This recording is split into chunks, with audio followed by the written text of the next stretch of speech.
ক্লাসে first time নাকি বন্দুক দিয়ে মেকআপ দেখানো হবে। আমি তো ভীষণ এক্সাইটেড ছিলাম। হ্যালো, আমি তিশা। এটা আমার মেকআপ ক্লাসের আরও একটা দিনের গল্প। একটু স্কিন কেয়ার, একটু সেলফ লাভ, তারপর রেডি হয়ে বেরিয়ে পড়লাম। দেখতে দেখতে তো শীতকালটাও চলে যাচ্ছে, আর শীতকাল অলওয়েজ আমার পছন্দের একটা সিজন। আবার সেই বিরক্তিকর গরম, কার শীতকালটা যদি আর একটু বেশি দিন থাকতো। আজকে ক্লাসে একটা নতুন জিনিস দেখলাম, এয়ার ব্রাশ মেকআপ মেশিনটা দেখতে অনেকটাই বন্দুকের মতন। এতদিন যা দেখেছি এয়ার ব্রাশ মেকআপ সব ফোনের ওপারে, ফার্স্ট টাইম কাছ থেকে দেখলাম।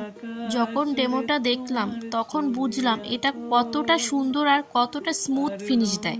আর ইন্টারন্যাশনাল প্রোডাক্টের টেকনিক সম্পর্কে আরও নতুন নতুন নলেজ পেলাম। আজকের ক্লাসে এত রকম নতুন নতুন প্রোডাক্ট দেখলাম, আর যখন দামগুলো শুনলাম তখন তো সবাই একে অপরের দিকে তাকাচ্ছিল। সত্যি বলতে প্রোডাক্ট যেমন সুন্দর, তার দামও ততটাই অবাক করার মতন। এটা হওয়াটাই স্বাভাবিক।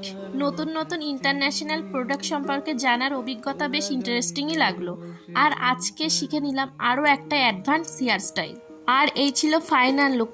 এত লাইট, এত স্মুথ, কি বলবো। আমার পার্সোনালি এমন মেকআপ ভীষণই ভালো লাগে। তো চলো, আজকে এই পর্যন্ত। দেখা হচ্ছে নেক্সট ভিডিওতে। টাটা।